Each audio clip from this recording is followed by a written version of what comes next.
Assalamualaikum warahmatullahi wabarakatuh. Sambah suji jo simpuah sabare bungka nan piawai naraculuruih main daun. Indak basisiah jo basiba, indak bainggo jo babate. Kok kete indak basabui namo, kok kadang indak babilang gala. Wujud sambah nan terserak kapado penonton kasadonyo.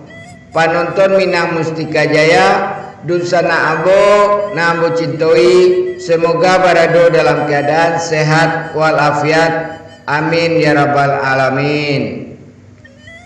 Orang paling bodoh adalah orang yang mengira dia tahu semuanya. Piers Anthony.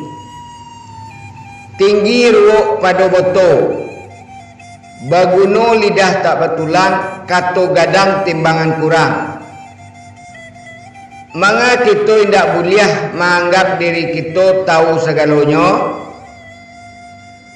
Orang acok maraso sanang ketika merasakan kepercayaan diri baso dirinya pandai dan tahu banyak hal. Tapi sebenarnya keyakinan tersebut bisa menjadi pelanggaran yang gadang bagi kita sendiri. Baso kita tahu segalanya dapat membuat kita menutup diri dari kesempatan untuk beraja dan berkembang lebih lanjut. Dalam video kali ini kita coba bahas sebabnya kita harus menghindari pandangan seperti itu dan kenapa menjadi tahu segalanya bukanlah situasi yang ideal. Yang pertama itu pemikiran orang bodoh. Orang nama rasa tahu segalanya acok disebut sebagai bodoh congak atau sotoy. Mereka selalu merasa yakin bahawa mereka tahu lebih banyak tentang segala hal dan tidak pernah mengakui kesalahan atau ketidaktahuannya. Namun dalam kenyataannya tidak ada seorang pun di dunia ko nan tahu segalanya. Kita sadonyo butuh baraja taruh menaruh dan mengakui ketidaktahuan kita untuk taruh maju. Jika kita selalu merasa tahu segalanya, kita akan menjadi tertinggal dalam bidang-bidang yang indak dikuasai. Yang kedua, kesempatan mempelajari hal baru. Menerima kenyataan bahawa kita tidak tahu segalanya adalah awal dari kesempatan untuk mempelajari hal baru. Kita bisa membuka diri untuk mencari pengetahuan yang alun kita ketahui. Dengan belajar dari orang lain dan memperluas pengetahuan kita akan bisa mencapai potensi terbaik kita dan taruh melaju dengan kesuksesan. Yang ketiga, kerendahan hati memperkuat hubungan. Sikap kerendahan hati dalam mengakui ketidaktahuan satu keinginan untuk taruh baraja juga memperkuat hubungan dengan lingkungan sekitar.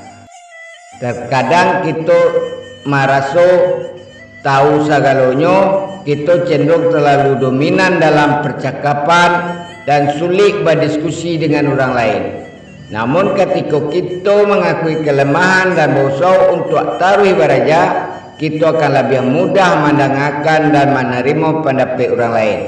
Hal itu akan memperkuat hubungan kita dengan orang lain dan membuat kita lebih kuat dalam perselisihan dan tantangan yang muncul dalam hidup.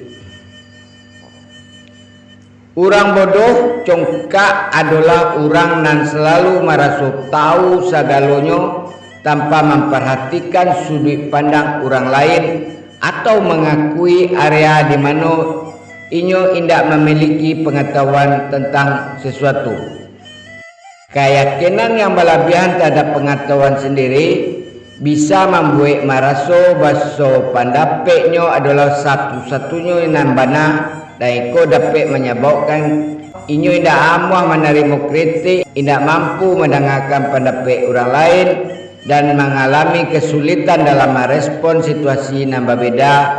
Itulah sebabnya sikap kerendahan hati dan kesediaan untuk taruh baraja sangat penting agar kita dapat berkembang dan beradaptasi di tengah situasi nan tarui berubah. Kita sadonyo harus bauso menghindari pandangan tahu sagalonyo dalam diri kita dan tarui beraja untuk memperluas pengetahuan kita, sikap kerendahan hati, memperkuat hubungan kita dan membuka peluang untuk tarui maju dan berkembang.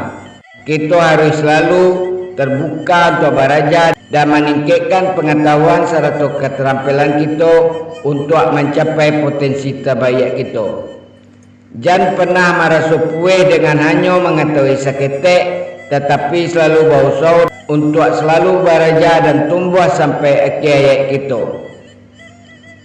Semoga video ko ada manfaatnya bagi kita sedonyo, karena dalam pergaulan kita terkadang acok kita temukan orang-orang yang selalu merasa paling pandai, paling pintar, paling tahu segalanya. Mohon maaf dosa nak kesedonyo atas segala kekurangannya. Terima kasih atas atensinya lah menonton video ko. Wassalamualaikum warahmatullahi wabarakatuh.